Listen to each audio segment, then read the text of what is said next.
And now, a show with inappropriate language. The Powell Movement.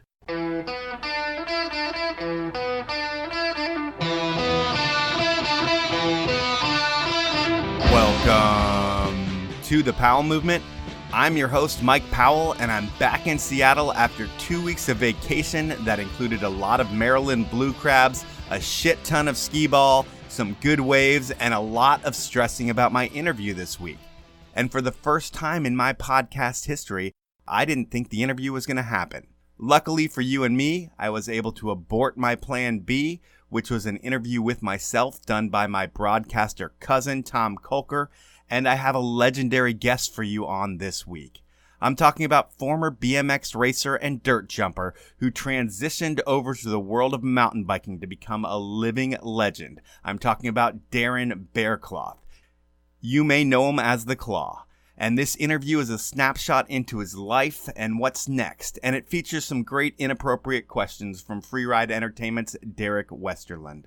Before we get to the podcast, I want to thank you for listening to the show, ask you to review me on whatever platform you listen to me on, share my posts, and tell your friends about the podcast. If you really want to support the show, I have limited edition hats for sale on my website, and you can check that out over at thepowellmovement.com. Finally, I want to thank my sponsors for supporting the show. They are Evo, Rescue Water, and the 10 Barrel Brewery. Now, let's talk to the Claw. Yo. How's it going, man? It goes good. Yourself? Pretty good, dude. I'm sitting in a room that's like 110 degrees. It's a scorcher. Yeah, man. And where are you right now? I am in transit. Just got to Vancouver. Just waiting on my next flight. Heading home? Yeah. When was the last time you were home? I was home for half a day. Actually, no, I was home for 2 days working on the Stevie Smith Park before this trip. That was a couple days ago. And is your life always this crazy? This is exceptionally busy just because, like, on top of everything that I have going on, there are all these premieres that I'm doing. Like, I'm home for 3 days and then I'm in Hawaii next week. And I think that'll be it for premieres. And then back to my normal schedule, which is, trip every week or two. So you're traveling 6 months a year almost? Yeah, it never really stops, actually. Like, sometimes in the wintertime, it gets busy as well. You have a wife and kid, I believe. What do they think about that? Yeah, it's definitely tough, especially, like, at this age. My kid's 2. It's definitely tough because your kid's wanting to see you all the time, and it's getting harder and harder to leave because she can understand that I'm gone, right? Not like at the 8-month stage where it's just all mom. And your wife, how does she manage being a mom by herself? Because being a parent is easy, but it's not easy at the same time.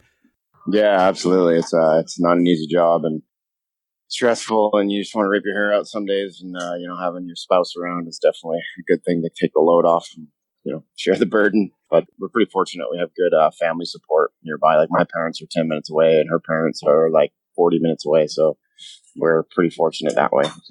And you're Canadian, and growing up is Parksville, BC. Yeah. Is it just small town, not USA? Small town Canada? Yeah, it's a small Canadian town on Vancouver Island. Kind of like a beach town, so like in the summertime it gets pretty busy, but in the most part it's like around 10,000-15,000 people, so it's pretty small. Like, everybody knows everybody. It felt that way when I was growing up, but it's definitely growing now. Like, there's probably 24,000 people, I think.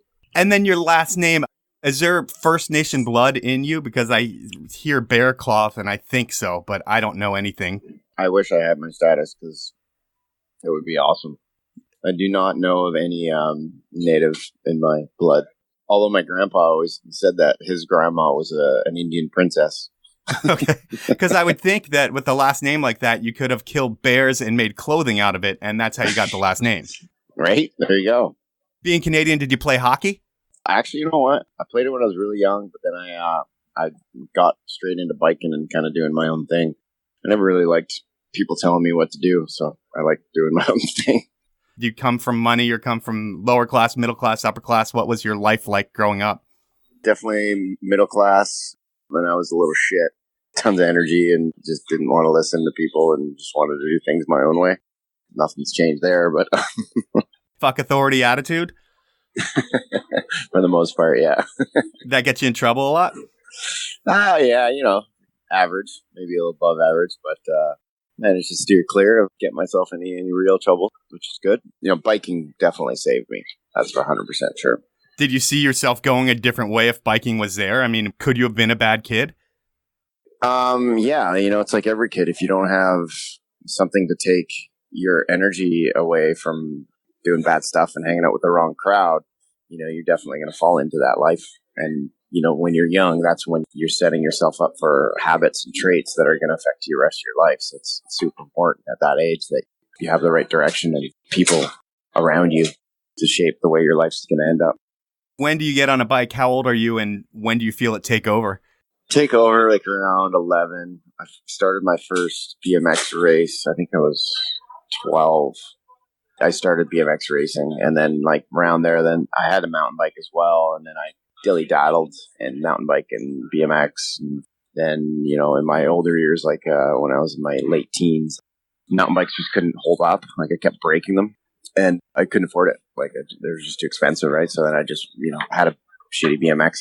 The wheels were kind of straight, so I could ride it. So that's kind of what I focused on, and that took me a lot of places around the world and did a lot of fun stuff with that. And then I eventually rediscovered mountain biking when I came back to Vancouver, and my brother had been riding a bunch, and I ended up going out with him on my BMX one rainy winter North Shore day.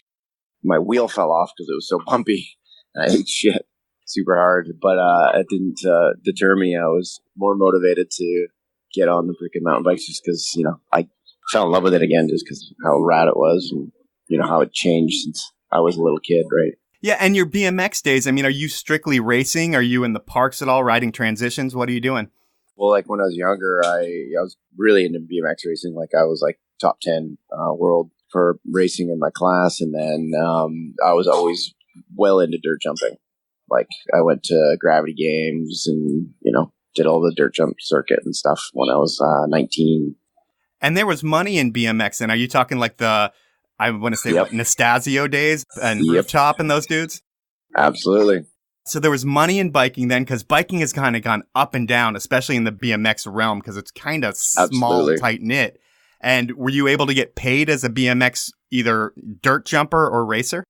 Yeah, I was making a bit of money, and it wasn't a ton, but I had a decent travel budget and traveling around, and yeah, so I was making my way up the ranks, When does that start? Like, when does the travel budget start for you? How do you get a sponsor? And are you a guy who's actively looking for sponsors, or are you a guy who's letting it happen organically? When you're a Grom, you're always looking for it because you're really hungry, right? Like, you dream of being a sponsored athlete. You dream of getting the dream ride, Yeah. Being a professional athlete, fucking, let's face it, there's not much better things out there you can do with your life, and that's the dream, and you want to do anything you can to attain that. And for me, I was always good with introducing myself with sponsors and making relationships with people and networking and stuff, so that part came fairly easily for me. What age are you when it's all happening? Are you like 15 and traveling the world and your parents are like, enjoy yourself? Well, when I was younger, like around 15, 16, I was mainly BMX racing, and that's what was traveling. And that was like regionally. Like I think when I was 16, I saved up for the Oklahoma Grands in Oklahoma. Like that was the furthest travel I ever did. And then when I got out of high school, I moved down to Seattle, actually. And I lived in Woodinville for a year, a couple of buddies, and we just freaking rode our bikes every day. And that's when I was like, got a ride. And it was actually Scott Matchell. You might actually know him. He's a Seattle guy, and he sponsored me for Diamondback. And then I traveled around the States and, Canada doing events and stuff, and did that for a year. And then I went back to school in Vancouver, and that's kind of when I fell back in love with mountain biking, and that's just where I went. And was it like you go out with your brother on your BMX bike and you're like, I'm doing these dirt jumps and I can do this on a mountain bike and it's going to be a lot more fun? Is that kind of thought process? It was horrible to ride my 20-inch on that trail because it was so rough.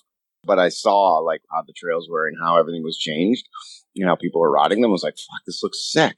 And then I got a bike, and then it was just uphill, full speed ahead from there. Yeah, and you're growing up or you're living in like one of the hearts of the bike world. I mean, that North Shore area is where everything's coming up. And at that time, I'm guessing it's late 90s, 2000s when you transfer over? Yeah, 2001.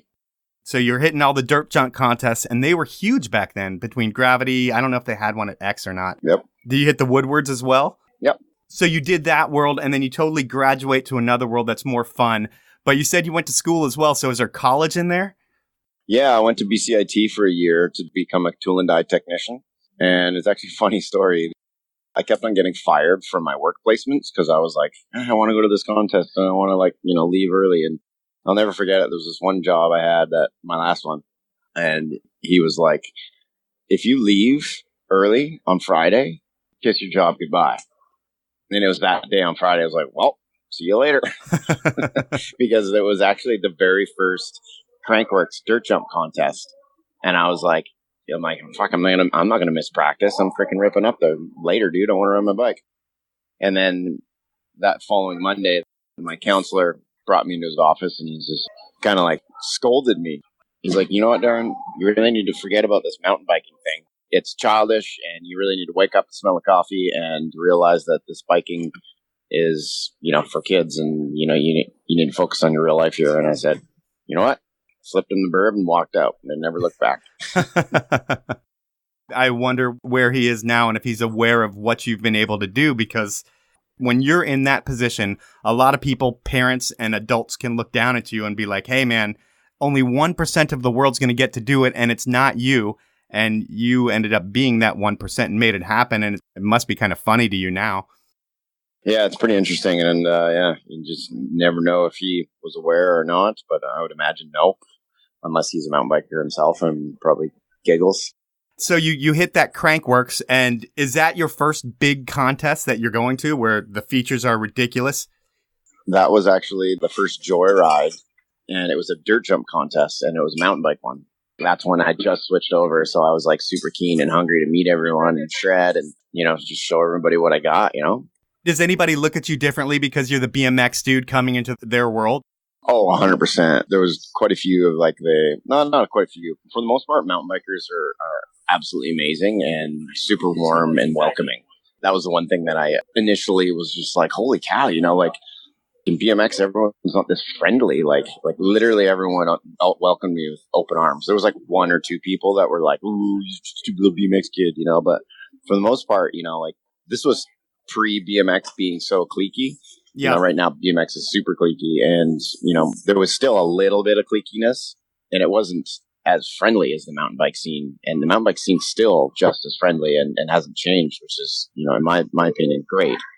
And I think all of us pro athletes have done a great job of keeping it fucking rad and cool, not being too snobby and cliquey. Yeah, well, I think the BMX world, it's all about being cool more so. That's the problem, right? In mountain biking, part of our sport, we wear Lycra. Yeah. So it's like, how worried about being cool can you really be when, I wear Lycra. I have a chamois in my travel bag, it's normal. Yeah. I feel like the BMX demographic's a little younger than the mountain bike demographic as a whole. I mean, you don't see absolutely too many 33-year-olds that aren't pro riding a BMX bike. There's still lots of dudes that shred BMX. I know a lot of the Northwest guys. They frickin', they're 45 and just shredding dirt jumps and trails. But yeah, it's definitely in individual scenes that you see that. But it's not like where, you go to Whistler and the majority of people that are buying and riding bikes are 45 years old, right?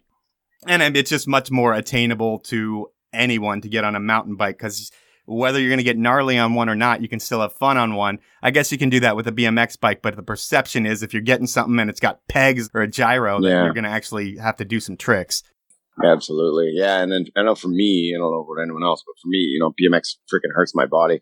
Freaking old and beat up. So every time I jump on the 20-inch, I'm just like, ow, that hurts. Yeah. I overshoot a jump and it stings. So I would say, and this is me who's not fully invested in the mountain bike world, but you're looked at as a pioneer in the sport. And I would say probably second wave because all those North Shore dudes were probably the first wave that were really killing it. Yep. 100% agree. And when you come in, it's taking those BMX tricks and bringing them to a world where they haven't been seen before. And are there tricks that you're doing that are just blowing everyone's mind right away? Like, holy shit, this kid is for real. Yeah, it was, right place, right time. And then for me personally, it was the time when the bikes were becoming good enough that I could do what I wanted to do with them, and they'll survive. Like, for instance, I wanted to like do tricks off cliffs in the mountains and shred down a big line. And, that's what I had always dreamed of as a kid. Like I've always dreamed of freaking sending it huge. And, even my BMX stuff, I was all about super big jumps and whatnot. And then the mountain bike was just a perfect tool for me to freaking, fulfill my dreams of doing all this rad shit that I wanted to do. I'm going to take a quick break and talk about my sponsors. And my first sponsor is Evo, and they are hands down the best retail location in the country for bike, skate, wake, surf, lifestyle, and more. And they have everything you could possibly want for your adventure. I have personally shopped at Evo since they opened because no one comes close to the service they offer and the vibe they create. Their stores in Denver, Seattle, and Portland are some of the best retail experiences you'll find. And if you can't make it to a store, well, Evo.com has all the brands, all the products, and a low price guarantee, free shipping on orders over $50, and a no-hassle return policy. For listening to the show, they're going to give you 10% off your entire order. If you're in-store, mention the code TPM10 to your cashier. And if you're online, use the code TPM10. That's all one word with capital letters, and you'll get that 10% off. My next sponsor is Rescue Water. And now that it's summer, hydrating is more important than ever. And with Rescue Water, it's all about proactive recovery. You're probably asking yourself, what does proactive recovery even mean? Well, think of it like this. If you really need energy, you skip the coffee and go straight to an energy drink. It's a similar principle with Rescue Water. When you really need to hydrate, like when you get off the trail, out of the skate park, done at the gym, or with your run, skip the traditional sports drink and try a Rescue Water. It's science and it works. And while this is an advertisement, I really do drink Rescue Water at the end of big nights. And for me, hangovers are a thing of the past. If you've been listening to the podcast and haven't tried a Rescue Water yet, do me a favor and buy one next time you're at the store. It will make you a believer and you can thank me later. If you don't want to go to the store, check out rescuewater.com. That's resqwater.com. And save 20% on a 12-pack case with the code RESQWaterTPM. That is all one word. Rescue Water is also available on Amazon. My final sponsor is the 10 Barrel Brewery out of Bend, Oregon. There are so many things I can say about 10 Barrel, but first and foremost, they have amazing beer. My personal favorite is the Out of Office Pilsner, but a close second is the wildly popular pub beer. While 10 Barrel is all about beer, their roots are in action sports, and they put their money where their heart is. And you can see that in the athletes and events they sponsor, but most importantly, this podcast. Support the beer that supports action sports, the 10 Barrel Brewery. Find out more about the beers and events over at 10barrel.com. Those are my sponsors, and we can get back into it with you. And I think a huge part of your career, while the Joyride is kind of the eye-opener to people of, holy shit, this BMX kid has the potential to change what we are doing completely. And then you move forward to 2002, and the biggest contest or best bike contest in the world to me is the Red Bull Rampage. And I believe that's the initial Red Bull Rampage. And you're not invited, but you are one of those dudes that's going to make it happen. And how do you get invited to that contest? Well, actually, I thought I was invited. One of my team managers was like, oh, yeah, I got you an invite. I was like, sweet. So I went down there, and then Todd, the organizer, was like, who? What? No, you're not invited. Like, what's going on? And then a friend of mine, Corey LeClaire, he hurt himself, and he pulled out, and he's like, I'll give you my spot. And even then, Todd was like, I don't know, man. I don't even know who you are, yada, yada, yada. And then it was Westerland that gave me the nod, because me and him went out, we rode King Kong together, and Derek was like, yep, I think you can ride. Like, let's do this. Was it like a prove it, though? Like, hey, we're going to go ride this together. You got to prove yourself? Absolutely. He just wanted to go for a ride and see if I had any skills on the bike. Do you know a lot of people in this world already? Because you're in it for a year. Nope. Nobody knows you. And then at that contest, I think you get third place. Yep. And everybody knows who you are from there. Yeah. That was my like big breakout thing. And the thing is like before that, it was just like, oh, you're just a BMX kid doing BMX tricks. You're not a real mountain biker. And then after the Rampage, it was like there was no question of whether I'm into real mountain biking or not, because there's nowhere else to go other than Rampage. That's the pinnacle of in our sport, especially with big mountain free riding. And thinking of Big Mountain, do you send it in the winter as well? Do you like to get on skis or a snowboard? Absolutely. I've always snowboarded and do a little skiing and then tons of snowmobiling. And as of recently, I've been diehard on the snow bikes, which is insanely fun. The motorized snow bikes? Yeah. Okay. Yeah, they look pretty rad. It's insane. It'll change your life. You have one? Yeah. I'm actually sponsored by Yeti, and I got a little bit of a bro deal with like Husqvarna and a couple other companies, 2B clothing. So yeah, I do some videos every year. That's another sport that's brand new, and you'll see that blow up in the next 5 years. It changes the whole snow sports, in my opinion. Now, will it blow up in terms of a ton of people doing it, or will there be a core of people doing it? ESPN put it on the X Games as, hey, look at this, but it's still, because those machines are what, $3-4 grand at least? Oh no, like my bike brand new, it's all $25,000. Oh, Jesus Christ. Yeah. Motorsports, not cheap. No, a hard one to get into.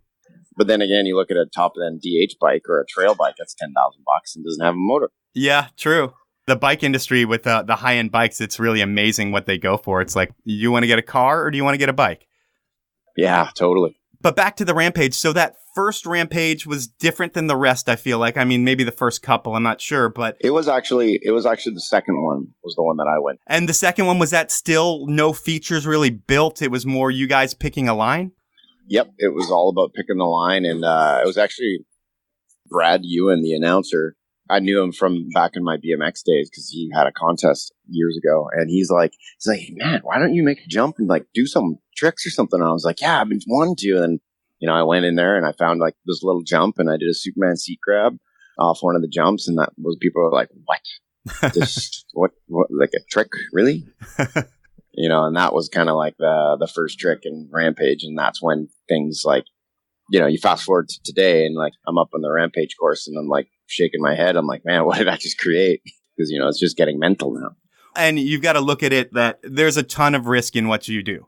Oh, 100%. And when the level is upped at a contest like that with no rules, although I think it's, it's changed over the years because they realize the risk level. Mm-hmm. If I were to enter a contest like that, which I could never, ever be invited to, and I never would because I have no talent whatsoever. But say I go there and I huck myself off something, say I blow my knee, and the athletes there, it's not like you guys have insurance through your sponsors or anything like that. So we have to have insurance, like for medical, but in terms of like extended salary pay, no. Your insurance is your personal insurance. There's no event coverage covering you. So if you were to have something happen, or if I were and I was in this thing, I'm fucked, right? Like, I probably make 20 grand total from all my sponsors, and my knee is going to cost me 80. And have you seen that ruin some careers? You know what? If worse comes to worse, like you're going to be taken care of. But there has been some, like I remember Mark Matthews, he got hurt and he got left with a big bill. But for the most part, the bike industry is really good and it'll take care of its own. So that's one good thing I'll definitely say about the bike industry, where there's a lot of great people working in this industry, and God forbid nothing horrible ever happens, but they'll be taken care of. I just think of it from my perspective of, I worked for a brand for a long time, and there would be no way that the brand would ever put a penny into taking care of someone that was hurt, unfortunately, even if the employees wanted to do it, just because the brand isn't a person and it has no feelings and doesn't care. Absolutely. That was kind of my experience with that. But the events, evolved over the years. You've been a part of it. Speaking of events, you have one too. You have your Berrecloth Invitational, and that's when, the 23rd of August, 22nd, 23rd? I haven't done that for quite a few years. All right. Well, I'll take that one right out of my notes. It's easy to do. I did that for 7 years. So you did that event for 7 years. It was the 22nd or 23rd of August some year, not this year though. And was that just a drain on you? Because being an athlete who's traveling 6 months a year and then trying to create an event that eventually becomes like a diamond event and has a big purse, I can imagine that's just draining on your time, energy, and everything. Yeah, that was really difficult. But I felt it was important for me to do my own event just because I was a great builder and I had a lot of great ideas. And then the only way to actually change the sport and drive it forward to the way I wanted to see it become was me putting some money ahead and my effort and creating it on my own. So it was a lot of work for sure, but at the end of the day, I was glad I did it. We had a lot of great times. It was super fun. yeah, I wouldn't change anything. So. And why did that event end? Money and time. So this isn't something that you're going to make any money from out of an event. It's just purely for the love, and you're probably putting in your own cash too. Well, for me back then, it was worth it because I was investing in my career and my brand. So as much as, if I spend 10 grand one year, it's just marketing that I'm spending on myself, right? Yeah. I mean, I've had a ton of athletes on this show. No one's ever spoken like that, which is pretty amazing to hear, that while everyone's aware of their brand, no one talks about investing in their brand. They do the podcast for their brand. But for you, you're actually thinking about, hey, I've got to market myself and get to be a bigger name. And well, also a good way to just justify spending a bunch of money. In terms of money, that's a thing I love to talk about. You have a ton of sponsors, I would think. And who is paying you today? Currently, Red Bull, Canyon Bikes, GoPro for POV, Adidas eyewear, 510 shoes, Sombrio clothing, Spank components, DVO suspension, Maxxis tires, Shimano drivetrain, Physique tires, Lizard Skin grips, and what am I missing? Evoc packs. Dude, you are so professional. I do this with everybody else too, and no one can ever list them off just like that. In skiing, Seth Morrison seems like the old school dude who was always the most professional. I had to work with him a lot, and he was always a dude that could think about his brand and was good at it. It seems like you're that guy in biking, and what's weird is when you came into it, it's not like you had anybody to hand you the keys or to be a mentor, because you were the BMX kid that people were kind of confused about. Mm-hmm. It was all you figuring this out, and was it taking stuff you learned in BMX and bringing that to mountain biking? Absolutely. And in terms of mentors, I had Jay Muir on as my mentor for my BMX days, and I still chatted with him throughout the years. And he definitely set me in a good direction, so to speak. How much can you make being a pro mountain biker in a year? And you don't have to tell me your exact number, although it'd be super awesome if you do. But I mean, is 6 figures a reality for a biker at your status? Yep. Did it take a long time to get to that point? It definitely took a few years because in the beginning, companies were used to paying downhillers and still 4 times the salary of a free rider. And they had no clue. They're like, why are we spending all this money? They couldn't justify it because there was no world title. There was no national series. We were just littered in the magazines, and we have tons of video promotions, and, there's nothing really to justify those numbers and spending. So that's why it was tough to get there, but it definitely got there after a few years. What are the purchases that were nice to have that you've made? Like, you've got your snow bike, and that's the $25,000 purchase that you probably got for a fraction of because you are yourself. But what are the cool things that you've bought? Because I'm guessing you probably saved a lot, and I have a pretty sound business mind. But do you have any cool shit that you bought that you really didn't need? Absolutely. I grew up without any money, so I was always the kind of kid that dreamed of having shit. And his first thing my main thing was okay, buy a house. And then I got my house, and then, bought my first dirt bike, which was rad because I, always dreamed of having a brand new dirt bike. Yep. I opened a restaurant. I built my dream fish boat. It was like a 32-foot aluminum. And then, just all the toys, like razors, dirt bikes, snow bikes, mountain bikes, boat. I can imagine you have a crazy garage. It's decent. In mountain biking, who else's garage stacks up to yours? My toy garage? Yeah. Zink's getting there. I just saw he bought himself a nice new 911. What do you drive? I drive a diesel truck.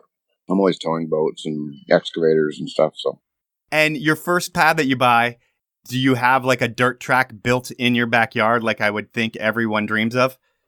Absolutely. Do you have a bulldozer too? Mm-hmm. Are you still in this house, or have you moved to a different one? I actually kept the house and I'm renting it. Oh, nice. Good for you. I'm in my third house now that I just built, a year and a half ago. If you don't mind me asking, how big is the house that you live in? 3,000 square foot rancher. So biking has been awesome to you. I mean, I interviewed John Cardiel. He's an amazing skateboarder. The most he ever made was $500 a month from his board sponsor, he said. So he was not able to do things that you have. And it's just exciting to hear that you're in a great place. And I'd say at this time in your career, it's an amazing time for any athlete because you have great sponsors. And if you can pitch an idea for great content to those sponsors, they're going to back you. Absolutely. And you've had a bunch of these projects. I mean, The first one I'll bring up, and I don't even think I can pronounce it correctly because I'm not good at it, but the riding the Tashanini. Yeah, that was a year and a half ago? Yeah. And that thing, you guys rode the gnarliest shit at over 100 kilometers an hour, which is just mind-blowing. And how was that experience to you? Because I would think that's the fastest you've ever been on a bike that doesn't have an engine. It was a super sick experience because, you know, for me, I'm a BC boy, and I love my backyard. I love to fish. I love to hunt. And just being up in that terrain and that scenery was just breathtaking. And, you know, like, I love home. And to me, that's having, being up in that area, shredding bikes and riding that kind of stuff. And pioneering, too, right? Like, the cool thing about mountain biking is you get to explore this planet and see where you can go ride your bike. When these trips come together, is it something that you just put an idea together and then you go to Red Bull or someone else and say, hey, I've got this great idea? It all depends. Some we collaborate with production companies. Some it's our own. Some it's completely not ours. But recently I've started a production company called Clever Bears with my brother and Ambrose Weingart. And we're pumping out our first film that me and my bro are producing this fall called Reverence. How is that process? Because you've been around it for so long that you know the ins and outs of the camera work and everything. Yeah, that's the thing. It's like, you know, I've learned so much working with all these companies over the years. It's stupid not to do something, you know, and for me, it keeps me relevant in between my bigger projects. Yep. And then, you know, I'm doing like a TV web series called Claw Life. And, you know, it just kind of keeps things consistently coming out because, you know, as you know, social media world is changing daily and it's an ever-changing landscape. Yeah, and it's either you get it and you're constantly posting and putting out stuff or you don't. And I would say from what I've seen from you, you don't put out a shit ton of content by any means in terms of daily posts, but it's more big projects that a ton of people are pushing out. Yeah, I need to get a little more consistent, but I'm working on it. But at the end of the day, I'm an old schooler, and to be honest, I don't want to be on my computer and my phone all day. No, I hear you there. And then the next project, which I just watched, was North of Nightfall. Yep. The idea here is you guys are going to ride giants. I mean, 2,500-foot faces that in the movie, it looked like from the outside that it could be good dirt. But I think then when you got dropped off for a week with you and a doctor and... It was almost a month. Oh, geez, almost a month. What did you find the conditions there? Because when I watched the movie and the guys at Free Ride Entertainment did an amazing job telling a great story, but it didn't look like it was anything like you were expecting in terms of how good it could be. Yeah, it definitely surprised our expectations because we were, you know, you're always a little skeptic and whatnot, but at the end of the day, the terrain that we got to ride was just, it was amazing. With 2,500 vertical foot climbs with a bike on your back, how are you guys handling it mentally? I mean, you're the leader of this trip, so everybody's looking to you. But the young guys that you have with you, how'd they deal with it? The youngins definitely were a little bit out of their element, but at the end of the day, they freaking shred really well. You know, when you're riding that kind of stuff in that vast amount of terrain, you just got to pick it apart and take it bit by bit. You know, try not to get overwhelmed, especially when you have so many decisions going down your line, which is, to me, sometimes the hardest part because you're like, okay, I got to remember to go left of this thing because, you know, you're looking at it from afar and then you get on the hill and it looks totally different. And, you know, you make one mistake, go off an 80-foot cliff and die. Yeah. The consequences are pretty real. I mean, even the consequences for something little are really real there because... Yeah, because you're so far away from civilization and, you know, we're really relying just on our doctor and his medical kit that he brought. Did Carson get hurt? Carson didn't really get that hurt, but Zink popped his shoulder out and Doc had to put it back in. And then, is there anything that you guys forgot? Like sugar or something that you... I forgot a jacket. Are you kidding me? No. I forgot a puffy jacket. Were you just miserable the whole time? I was like, okay, I had a base layer and then like a sweater and then like just a rain shell. Uh-huh. So that's pretty much all I wore, like all the time. Oh, that must have been awful. And everyone's all like cozy and warm in their big puffies. And I have like 4 of them at my house. And I'm just like, oh my God, how did I forget a freaking puffy? Once you get dropped off, yeah, there's nothing you can do but be cold. Yep. Zink or Carson, were they nice and let you wear their puffy for a couple hours? No. Here's, I guess, where I'll kind of sound like an asshole when it comes to all these trips. And I'm not judgmental on answers because I understand that you have opportunities that no one else in this world is going to get. And while I'm not as environmentally conscious as you are, because I'm sure you're really aware and you've seen this stuff firsthand, do you ever feel guilty about the big carbon footprint that you leave when you're going to all these places? Yeah, that's definitely a question you got to ask. But at the end of the day, like what we're doing, especially with that project, Yep. it's bringing awareness. So like that's always like the end all question of like, oh, well, you spent fuel to get up there, and you're doing this and that, and but at the end of the day, bringing awareness to the area is what makes it okay for us. I've seen that too on the ski side with Mike Douglas, and he's raised some awareness too. But it's always a question. I mean, it's almost more of a question now because in the U.S., it doesn't matter how much awareness is raised. We still have the people that are making decisions don't believe that there's anything happening. But you've seen it firsthand. And what have you seen? Like, what is the shit that you're blown away that's happened? Well, for starters, on the fuel note, like people think that there's nothing going on up there, but then there's like military bases of like Canada, U.S. military bases with humongous planes going in and out, in and out, in and out, and training and test flights. You guys have military? Right. But things are happening without people knowing it. So it's like, it's that interesting question. But then when you flip gears and you think about what all of our actions in this planet is causing, the biggest thing that was an eye opener for me was the amount that the sea levels are going to rise. And especially talking with Dr. Laura Thompson, and it's because they're up there studying the glaciers. Yep. And for a lot of people, you're like, okay, whatever, if the ocean goes up 1 foot, big deal. But then you fast forward to like Florida, where you're like, okay, if the ocean goes up 4 inches, they're screwed because they're all going to be underwater. Like Venice, like it's already underwater.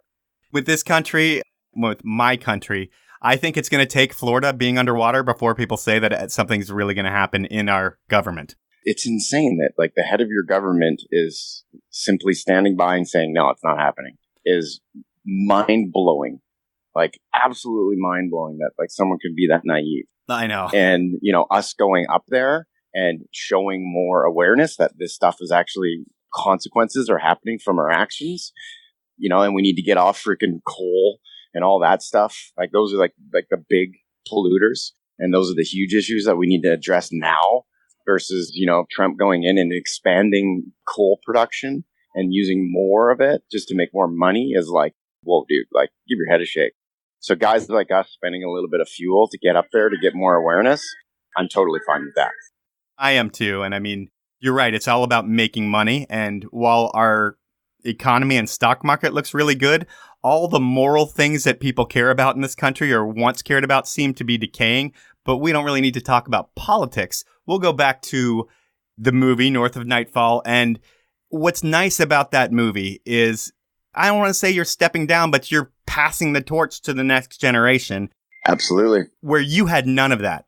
You had to kind of force your way in, prove yourself to get invited to big contests. And then people looked at you as a mountain biker once you did well as one. But you're looking at these guys like, hey, these are the steps that I took and this is what you need to learn, and giving them something that you never had. Yeah, and giving them an opportunity to freaking go on a trip like that is, like for me back then, that was like the dream, and it still is the dream. It's still just as awesome as when I was a Grom, So it's pretty cool to be able to like, give those guys the call and like, hey, you want to come to the freaking middle of absolutely nowhere in the north with us? And they're like, yes, and give them that call is pretty rad. Yeah, because I can see those guys, when they get that call, the calls that they're making are like, I'm going with the Claw for a month to this remote area. And it's like, that was probably their dream when they were younger, just to go on Absolutely. A trip with you, and now they're able to be your peer where you're saying, hey guys, you're the future. It's pretty amazing. Yeah, it's a pretty cool feeling to be able to, hand it off like that. While you have to hand it off, I mean, you're not getting any younger. How old are you now? 37 this year. Okay. And you can still ride for a while, depending on how your body is. And we'll talk about that. Yeah. You can compete if you wanted to, but really, the status that you've built, you can show up and just be the Dennis McCoy type legend who's going to go there of mountain biking. DMC. And I'm making a bunch of assumptions. So you can still do this. But in terms of your health, I'm sure you've had some head injuries. I'm sure if you BMX'd, you smacked your head a shit ton of times. Mm-hmm. How are you in that respect? We'll talk with your head first. Head first, yeah. I actually quite a few years ago, I did lens feedback therapy. Basically what that is they go into your head and they map it with like tiny electric pulses. And they basically see which areas are responding and which areas are. And then they map it. And my brain wasn't that bad for having a pretty rough life. Yeah. So he goes in and then he basically stimulates it with little tiny electrodes, like all over your head over multiple sessions. And then it basically wakes up those muscles, those areas of the brain to help basically rehab your brain from head injuries. Did you do this on your own? Yep. Okay. What does that cost? I think in total it was like about $2,000 or $3,000 because I did probably 14 sessions at like $160 a session, somewhere around there. And did you come out feeling anything different? Yeah, and like the way that you could feel that it was doing something is right away. He's like, my doc was like, okay, you're gonna basically super cranky and very aggravated afterwards, like about 6 to 8 hours, and then that's gonna pass over 24 hours. You know, like feeling some sort of a change like that. That was where I was like, okay, this is doing something. And then a year later, you know, you kind of look back and you're like, huh, yeah, okay. You know, I think that helps. You know, we saw it with Dave Mira. You've seen it with tons of different NFL guys. And do you worry about CTE? Absolutely. It's a huge concern for all of us and my friends. And you saw it in the movie, you know, like freaking Tom bonked his head and, you know, the rest of the guys were like, get back up there and do it. You look good. And I'm like, you know what? Like, I don't think you should ride anymore. And then he goes and bonks his head again. And it's like, for me, that's a huge concern, and especially double bonks. Was that something you thought about 10 years ago, though? Hell no. It's like smokers. They didn't know it was bad. And then 30 years later, it's like, you're fucked. And you kind of have to deal with the you're fucked part.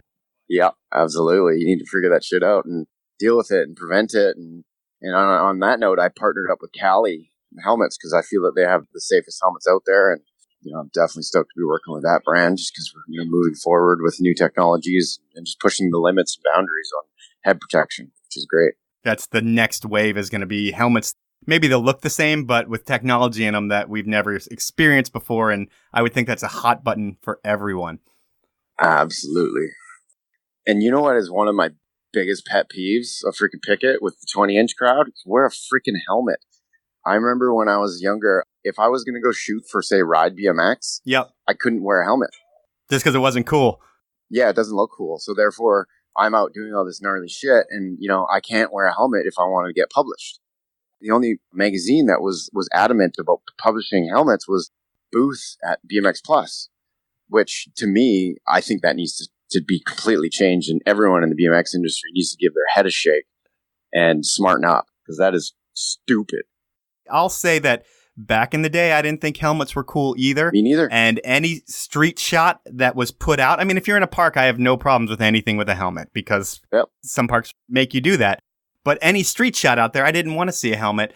And, you know, you talk to the athletes, they're like, well, if I wear a helmet, it's an excuse to fall on my head.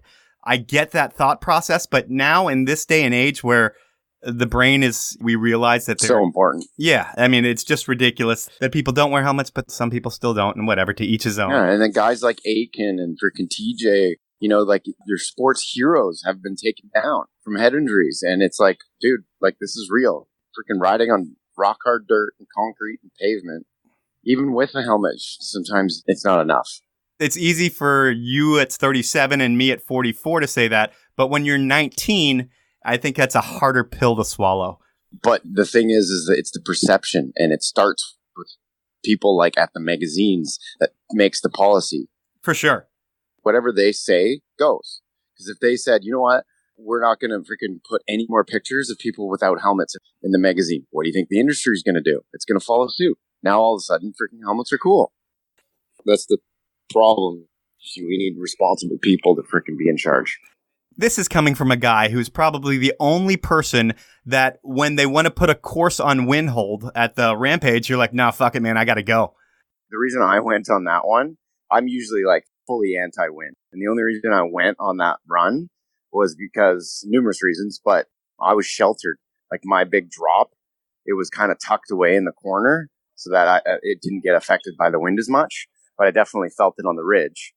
And also had immense amount of pressure because I flatted on my first run and I hadn't been at Rampage like the previous year. I was injured, so I was out. And so yeah, I needed to put a run down. I know you're coming off some kind of back surgery. I think a major issue for you. Where are you in your rehab, and what have you heard from the doctors? What's going on? Well, I broke my T9 vertebrae trying to do a front flip off a drop for my movie Reverence. And yeah, it's all healed. I'm back riding, and it's kind of smartened me up a little bit and made me realize my age and going to kind of pull back from doing all the crazy extreme stuff and just kind of more focus on adventure and trail and, exploring the world and on my trail bike and kind of taming down a bit, act my own age. So this totally changes you. I mean, where you say it's going to tame me down, I mean, is it doctor's orders that you can't take big drops anymore, or is it something that you're just like, man, it's not worth it? Yeah, it's just, like I've proven and everything I need to prove. I've been doing this for a long time, and, I want to be able to keep riding, doing this until I'm 60, so definitely got to be smart and play your cards right. How long do you think you can go being a paid rider? Well, you look at a guy like Hans Ray, he's like 56 or something, 57, or I think he might even be 60. So there you go. And those were the guys that paved the way, like Richie and Simmons and Tippy and Hans. Like those were like the original, non-racers that are getting paid. Yeah. So, I mean, if they're doing it, you're next in line to make it up to that age as a pro. Because the cool thing about our sport is, the money comes from road and trail bikes. That's where the money's at, because your demographic for trail is 35 to 55-year-old males, primarily, that are buying these $10,000 bikes. Right. So for me, I have the name, I have the brand, built it up, and now I'm promoting the most profitable section of mountain biking. It's a rad opportunity that all us mountain bikers have to look forward to, which is great because, it's unfortunate you say, like the skate and the BMX industry, they don't really have that to fall back on. Like once you're out of the limelight, unless you're like a superstar, you really don't have that to fall back on. And it's quite unfortunate. I guess it's nice being in a segment that the majority of the people involved have disposable income. Because the BMX segment, I mean, a lot of them are relying on parents and other things to get a start. But I don't even know where I'm going with that, and I'll probably edit all that shit out. But you know what? I'm at a part in the show now. It's called Inappropriate Questions. I like to end the show with it, and it's pretty much self-explanatory. All right, let's hear it. What do you got? Sometimes I ask them. Sometimes I invite someone to ask you questions that you know. So Derek Westerlund has known you for a long time. And he put together 3 inappropriate questions. I am going to rattle off the first one right here. Okay, go. Darren Berrecloth, when you were a dirtbag BMXer, what is the dirtiest place you ever woke up in the morning? So the dirtiest place you woke up in the morning. And when I hear that, it makes me ask the question or think about the question. When you were single, did you enjoy being able to travel all over the world? And a lot of people look at you as you're the pro athlete. And I would think it would be like layups, bringing girls or guys home, whatever your preference was back then. Did you take advantage of that? Well, most people think that, you're a pro athlete. You got chicks freaking crawling off you. But, it's not like that in pedal sports. Maybe in motorsports, it's like that. But in BMX and mountain bike, it never was insane. Whistler's good in terms of there's lots of chicks to fraternize with. But for the most part, definitely not as like most people think. But at the Gravity Games, you're in Cleveland, Ohio, or Providence, Rhode Island, whichever one you went to. You get off the dirt jump course. Aren't there girls all around? You would think, but no. We're dirtbag bikers. All right, so where's the dirtiest place that you woke up? The dirtiest place I woke up was in downtown Vancouver jail. Oh, how did that happen? I asked my buddy to come pick me up from a bar because I wasn't able to drive, and he picked me up on a little 50 dirt bike, like a little Honda pit bike. Yep. And I was like, dude, where's my truck? He's like, I decided to rip down on this because we weren't far from downtown. And anyways, I jumped on and we went by a cop, and we didn't know we were getting chased, but we passed by him. We're like, oh crap. All right. Let's hang a left here in case he wants to try to bust us. And sure enough, he found us. sooner or later, and he freaking threw me in the slammer, and then my buddy somehow got away. No way. And you were trying to be responsible. Yeah, I was trying to do the good thing, and then, it just backfired. Was there any people in your cell? Oh, yeah. Dude, downtown Eastside Vancouver jail. So like all the people from Hastings Street? Oh, yeah. It was grimy. Scary? Yeah. It was definitely like, oh, my God. It definitely woke me up when I was a kid. All right, that's a good first one. We'll go to question number 2. We all know that you're a redneck that's recently transformed into an environmentalist. But thinking back at the first 20 years of your formative days as a bike rider, what is the most redneck thing you ever did? Most redneck thing I've ever done? Probably shooting propane bottles with a large caliber rifle over top of a fire. That's a good time. Like the Coleman little ones or big ones? No, like big ones. Okay. How far are you away when you shoot? Usually like 150 yards. Okay. And it's just a huge explosion? Yep. Big, huge fireball. It's awesome. All right. Well, I will have to get my kid and try that with him. I don't recommend it. Now I'm going to go with the final inappropriate question from Derek. What would you say the longest consecutive time you have spent in a strip club is? And I'm going to give you a fourth option. What would you say the cumulative hours you spent in a strip club in your lifetime is? I like that. We're going to combine 3 and 4 and find out how long is the longest he stayed in one stretch, and then how many hours does he think he's logged his entire life, like an AOL disc from back in the day where you got 500 free hours. Has he had 500 hours at a strip club? We will find out. I think 10,000 hours makes you a professional. Are you a professional? I am not a professional. He may be. 2 days. 2 days in one stretch? Yeah. Like you didn't go home? No. Wow, where were you? Vegas. Wow, 2 full days. How much do you spend in 48 hours at a strip club? Oh, way too much. Yeah, like thousands? Yeah, it gets like that. Oh, what happened? I lost you. So that was time with Darren Berrecloth, and unfortunately we lost him in that last question. His cell phone died, but he was about to tell us how he spent 3,000 hours at a strip club. He didn't get that far. He only made it to the point where he spent 48 straight hours at a strip club and spent thousands of dollars. I'm sure it's a cool story with a lot more legs, for lack of better term, but we didn't get that today, and it's probably best to leave that off record for Darren. But in terms of his story, not too many people can be on the top of one sport and decide that they want to go a different direction. That's what Darren did. He was doing great at dirt jumping. He was one of the top BMX racers out there. And he decided he had a lot more fun on a mountain bike, and he headed into a different realm of biking. And he turned himself from a top performer into a living legend, which is a hard feat to do when you're changing disciplines within a sport. And now that Darren has nothing left to prove, it is time to head into that twilight of his career, and that is not going to include the gnarly riding that we've seen over the years. It's going to be tamed down a little bit, but like Darren says, biking takes care of its own, which is not true of a lot of other sports, so Darren should be fine as he gets older and less rad. Next week on the show, it's a totally different episode. My guest is known for a lot of things. He is a famous father who was the first American to climb Everest. I believe his family founded REI. But he's known for being the former tour manager of Mudhoney and REM.